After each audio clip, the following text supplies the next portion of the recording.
And namaskar to all of you. Let's do some prayers before our class. Om Guru Brahma, Guru Vishnu, Guru Devo Maheshwara, Guru Sakshat Parbrahma, Tasmai Shri Guruve Namaha. Om Bhur Bhavaswaha, Tatsavitra Varenayam, Bhargo Devasya Dhimahi, Dhiyo Yo Nah Prachodayat, Asto Ma Sadgamya, Tamso Ma Jyotirgamya, मृत्युर्मा अमृतम गम्या ओम स नावतु स नौभनक्तु स वीर्यं करवावहि तेजस्वी नावधीतमस्तु मा विद्वेषावहि ओम शांति शांति शांति Last Wednesday we talked about bhakti. No matter how much we talk about bhakti, it's never enough. That is the real rus of life, bhakti. So today also I'm going to talk a little bit more about bhakti. And bhakti eventually becomes a bhakti yoga. See, just like a karam becomes a karam yoga, gyan becomes a gyan yoga, bhakti is a bhakti yoga. Bhakti yoga is a real, genuine search after the Lord. So in Bhagat's mind, it's only God, God, God. It's a search beginning, continuing, and ending in love. That's why it's called Bhakti Ras.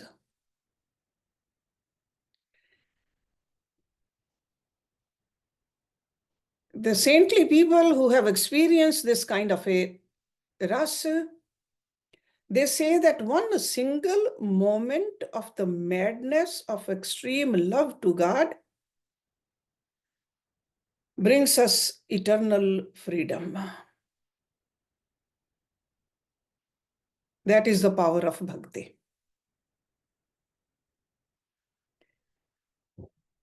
We have gone through Bhakti Narad Sutras.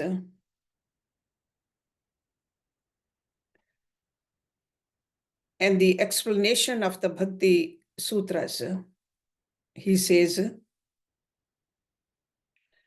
Sa tvasmin param prem savrupa. Param prem, not just a prem alone. That means it is intense love for God. Sa tvasmin param prem savrupa.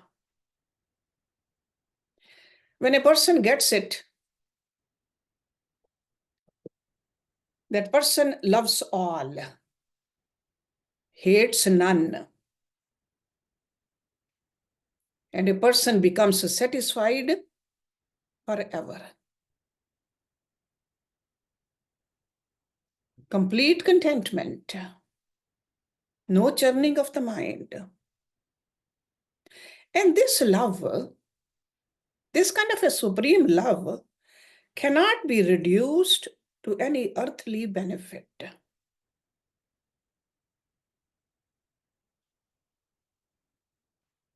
That's why it's called, he said, Amrit Savrupacha.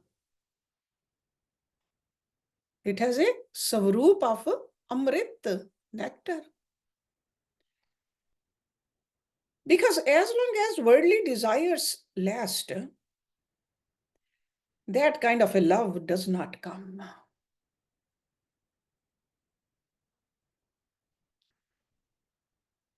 He says bhakti is greater than the karam, greater than even the gyan. He says, Satu karam gyan yoge bhyam adhiktara. So bhakti is superior than anything else. Because everything else is intended for an object in view. while bhakti is its own fruits, its own means, and its own end.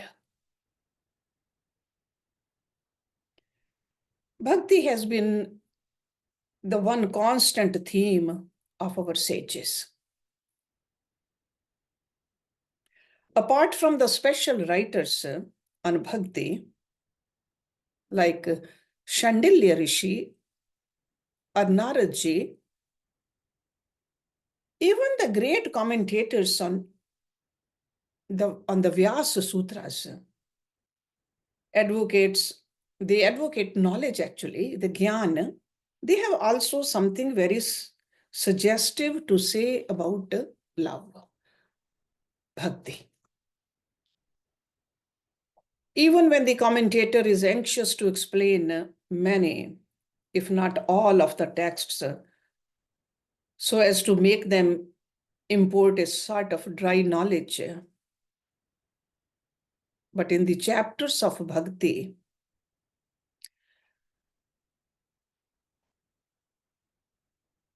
they do not lend themselves to be easily manipulated in that fashion. That means you really see their love, intense love for God.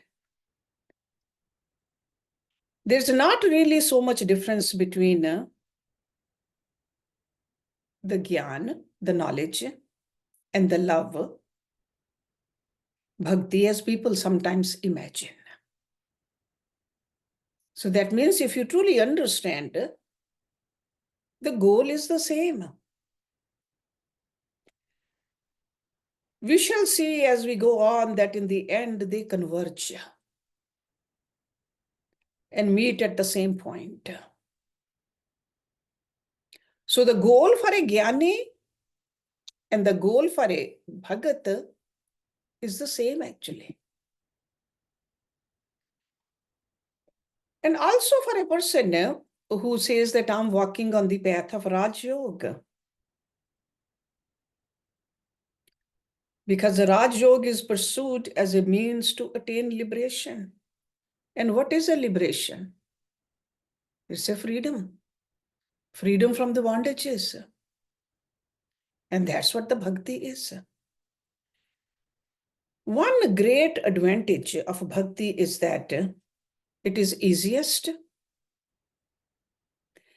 and the most natural way to reach the great divine end in the view.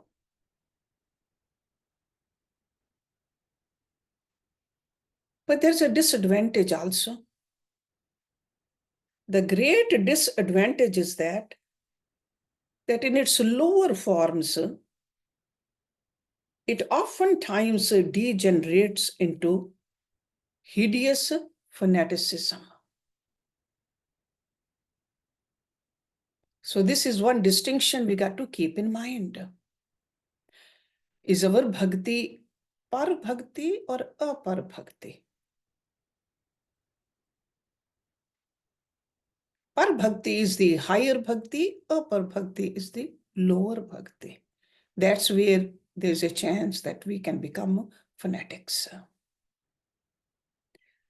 The fanatical crew in any ism, it could be in Hinduism or in Mohammedanism or Christianity, have always been almost exclusively recruited from these worshippers on the lower planes of bhakti, which is like a singleness of attachment to a loved object, without which no genuine love can grow, is very often also cause of the denunciation of everything else. That's a lower form of bhakti. All the weak and undeveloped minds in every religion or country have only one way of loving their own ideal. That is by hating every other idol or any other view also.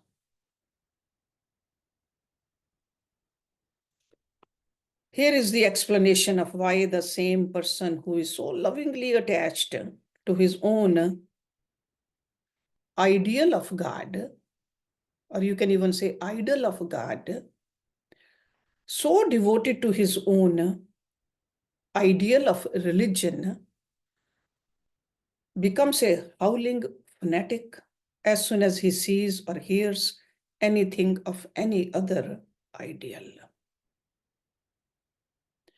This kind of love is somewhat like the canine instinct of guarding the master's property from intrusion.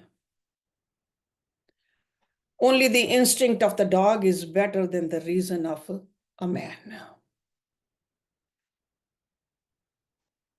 But at the same time, dog never mistakes its master for an enemy in whatever dress he may come before it. Again, the fanatic loses all power of judgment. Personal considerations are, in his case, of such absorbing interest that to him it is no question at all what somebody else is saying.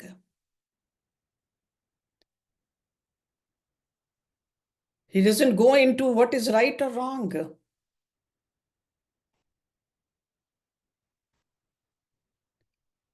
Only thing this kind of a fanatic is particularly careful is that who is saying it?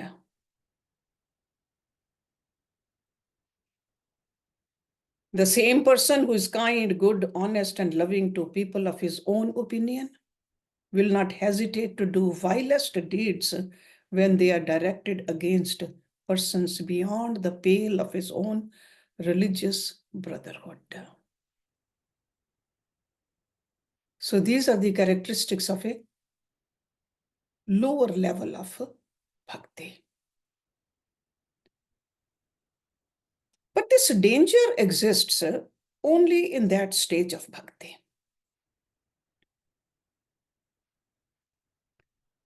This is also called a gauni bhakti, preparatory bhakti. But when the bhakti has ripened and passed into that form which is called para, supreme, there's no more fear of this hideous manifestations of fanaticism.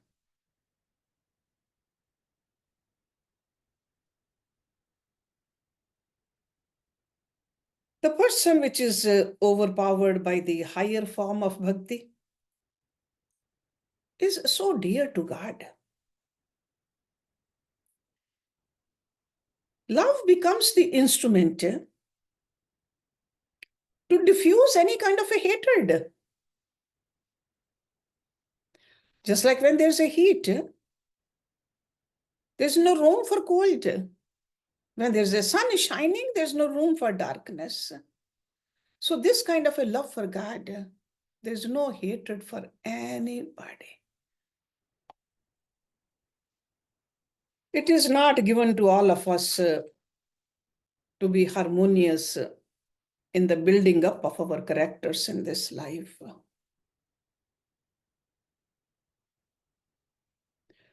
But still at the same time, we know what is the noblest type of a character. That's why our rishis, they give us three things. They say, cultivate the knowledge, cultivate the love also, and do your duties also.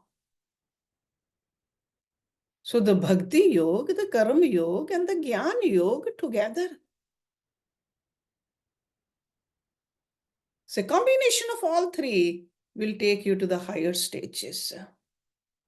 We got to learn how to harmoniously fuse all of it. And that's what Lord Krishna is telling us in Bhagavad Gita too. Three things are necessary, even for a bird to fly. the two wings and the tail as a rudder for steering. So the Gyan, the knowledge, is the one wing. Bhakti or love is the other wing. And the Karam Yoga is the tail that keeps us balanced. So we need all three. For those who cannot pursue all these three forms of, you can call it a yoga or you can call it a path, together in harmony, and they take up bhakti alone as their way,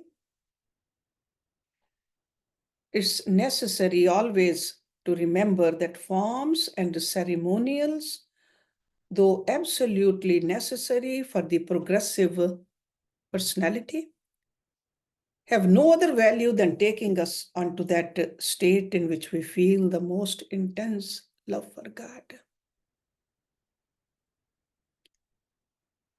There is a little difference in opinion between the teachers of knowledge, like a Gyan Yoga teachers, and those of Bhakti Yoga teachers.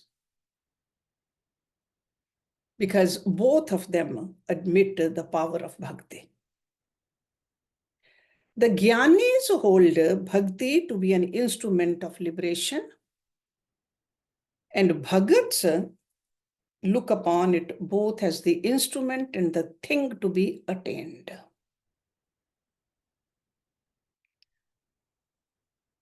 To my mind, this is a distinction without much difference. In fact, bhakti, when used as an instrument, really means a lower form of worship. And the higher form becomes inseparable from the lower form of realization at a later stage. So each, the lower and the higher, lay a great stress upon his own peculiar method of worship,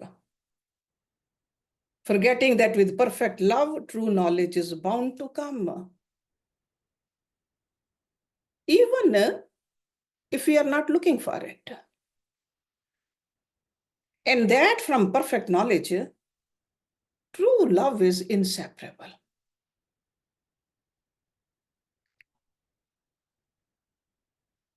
And as a Bhagat, or even as a Jnani, they all do the dhyan also, the meditation.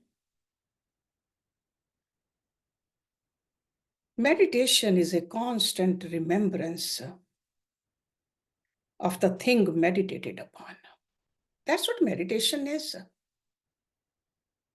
Constantly remembering.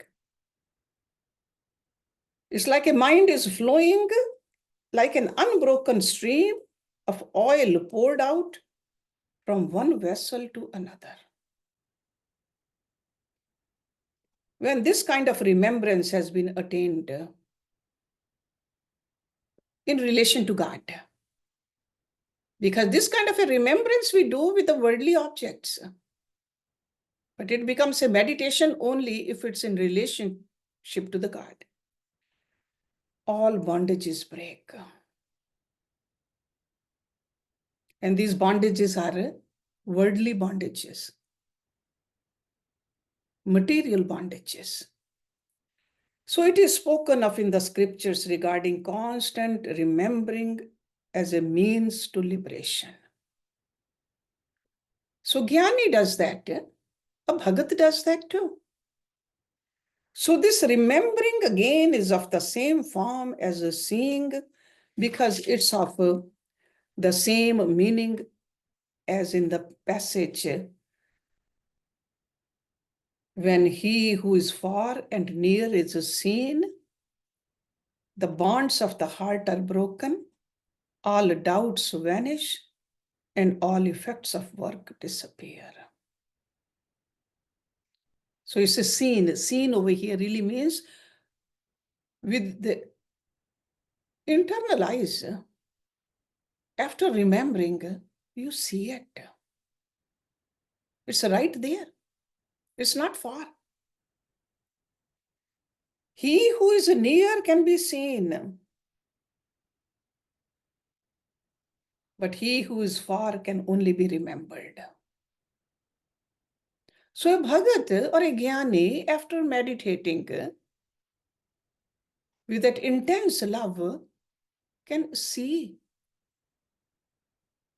not just only remember, see. The scripture says that we have to see him who is near, as well as him who is far. So these sages in these scriptures, they indicate to us that the above kind of remembering is as good as a seeing. This remembrance, when exalted, assumes the same form as seeing. So our love for God got to reach to this level. If we are remembering only and we have not seen him, that means we need to do more sadhana. Because worship is constant remembering, as may be soon we can see him. So knowing which is the same as repeated worship has been described as a constant remembrance. So the memory which has attained to the height of what is as good as direct perception is spoken of in the Shruti as a means of liberation.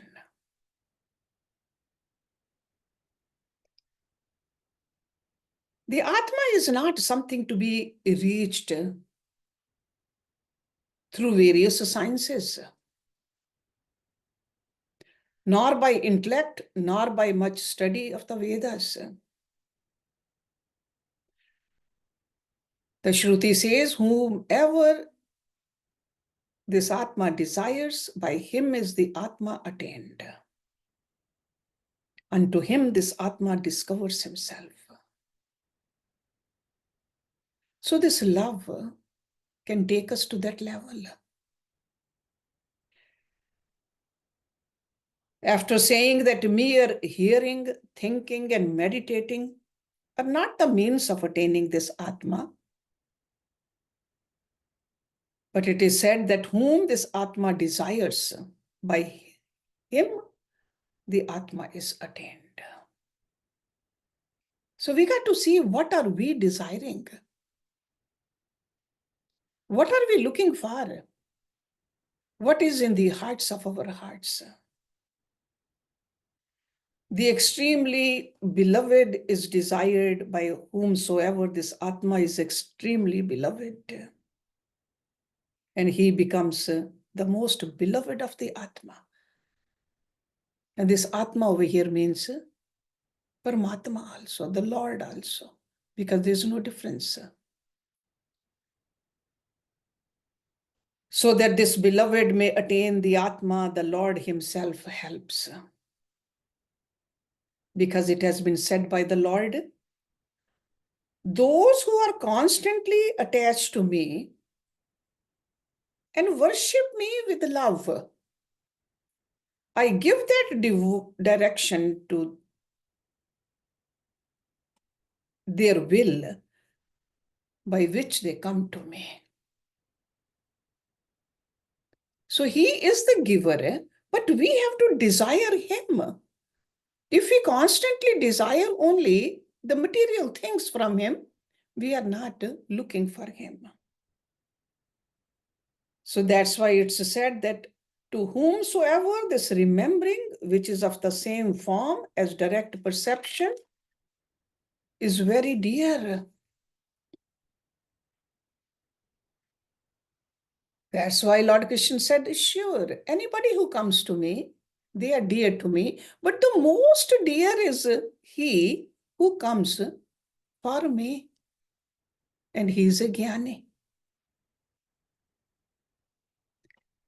It is dear to the object of such memory perception. He is desired by the Supreme Atma. By him, the Supreme Atma is attained. And Rishi Patanjali also, he used the word Ishwar Pranidhan for this kind of a remembrance. Because even though everybody says that Rishi Patanjali talked about Raj Yoga, no, there is a bhakti, Ishwar Pranidhan. So the constant remembrance denoted by the word bhakti, Ishwar Pranidhan va. That is one of the sutras in Rishi Patanjali's sutra. So he says, by the worship of the Supreme Lord, by the love of Supreme Lord, he can come to me. See, pranidhan is that sort of bhakti in which you are not seeking any worldly result. You are not seeking for sense enjoyments. All your actions, all your works are dedicated to the teacher of the teachers. गुरुओं के भी गुरु. That is Paramatma. So sage Vyas, he has written commentary on Yoga Sutras.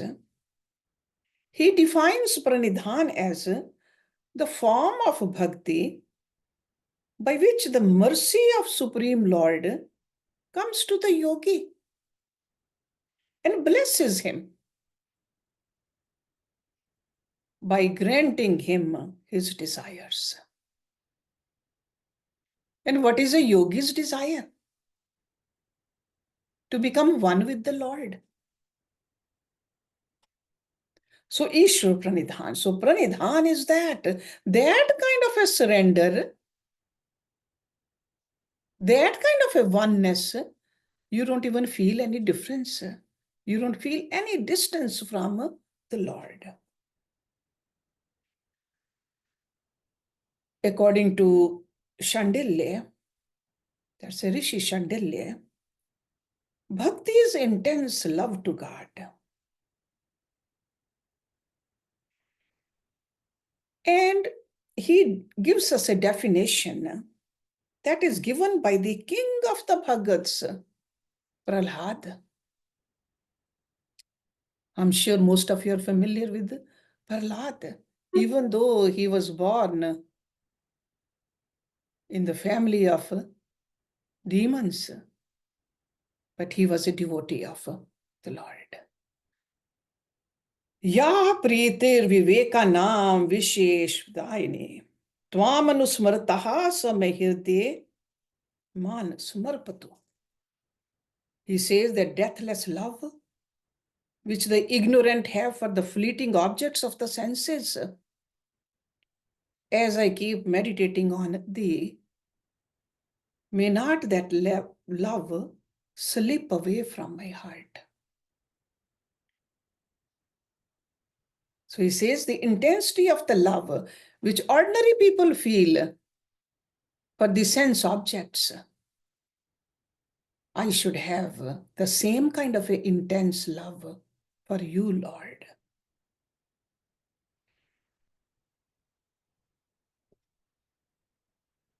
And for the Supreme Lord, Ishwar, love for any other being, however great, cannot be bhakti.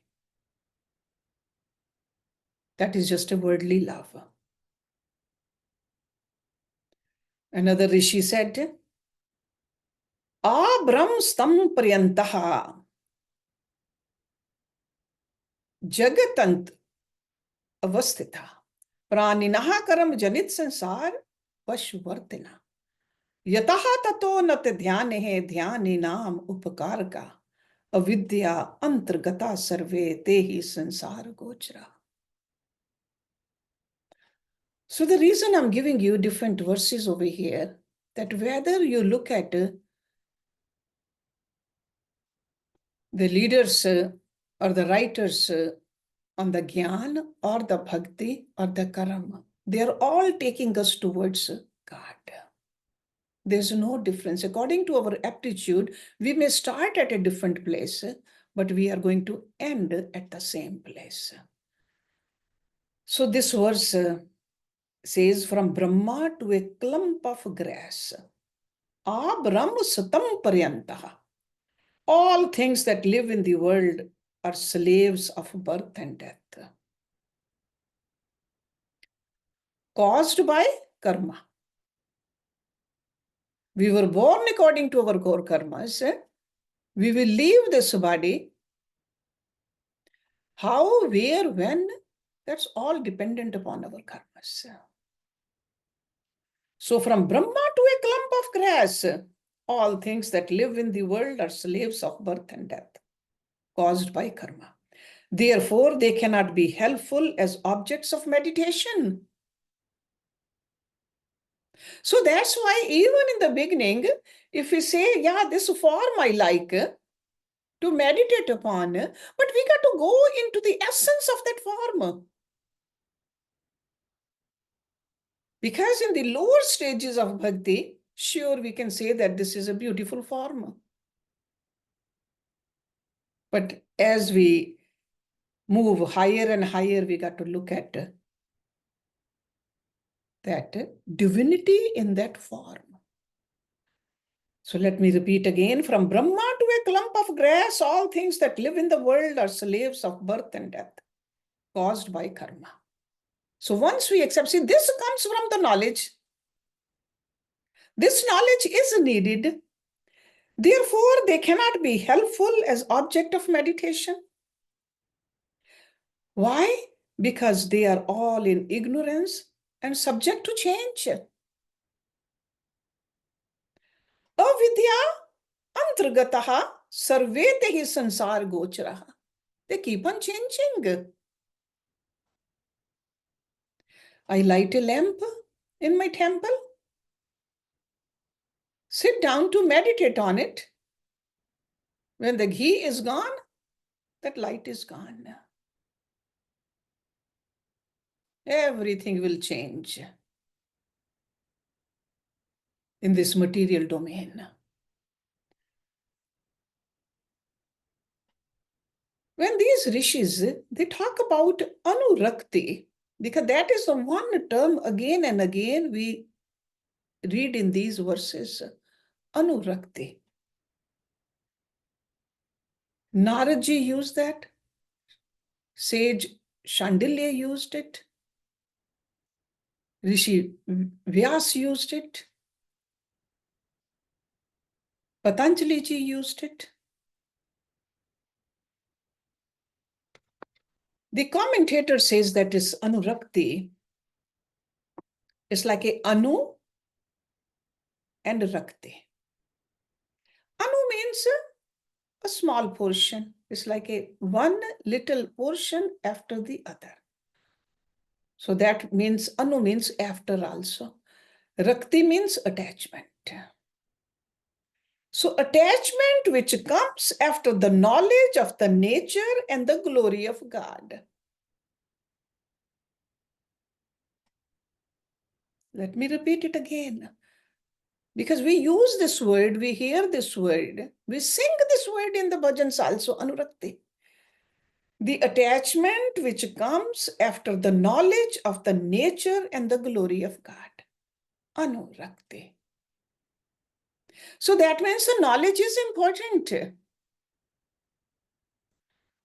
If we just get attached to something, without this knowledge, it becomes a Gauni Bhakti. It becomes a Par Bhakti when we understand this knowledge. If you don't have this knowledge, it becomes a blind attachment to anyone. It could be a form, it could be an ism. It's just a blind attachment.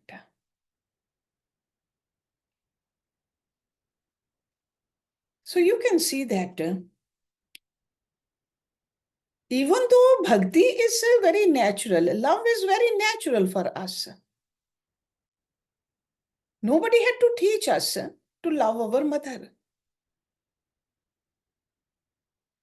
our father, our own body. But when we understand this love with the help of the knowledge, only then we can attain to that higher stages. So you can say that bhakti is a series or a succession of mental efforts at religious realization. Sure, in the beginning, it can be the ordinary worship. We can light the lamp. We can recite some verses. We can bend down. Those are just very initial stages. We don't want to just stay there.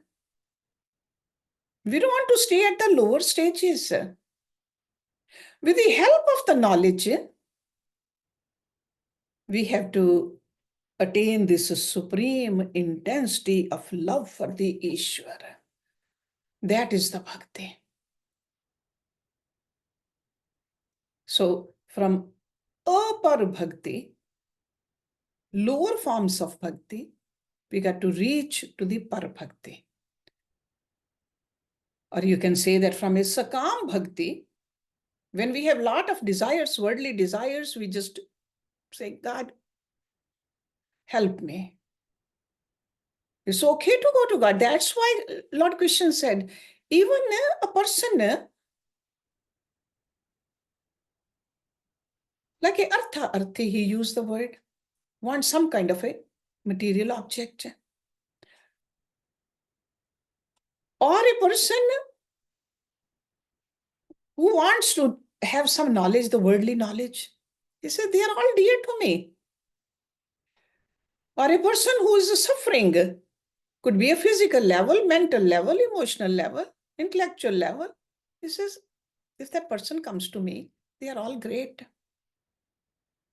But the jnani who wants me only is super dear to me. So we got to see, because bhakti we all do. I'm sure you are praying morning, evening, trying to remember his name more and more consciously. Then it becomes a habit. And trying to see God everywhere. First, we got to make an effort. Then it is there. So we are trying. So we got to keep on trying. But at the same time, we got to remember that we got to raise the intensity of this love for God further. So that was the main reason I just had this topic for you today. It is in connection with the last week's topic.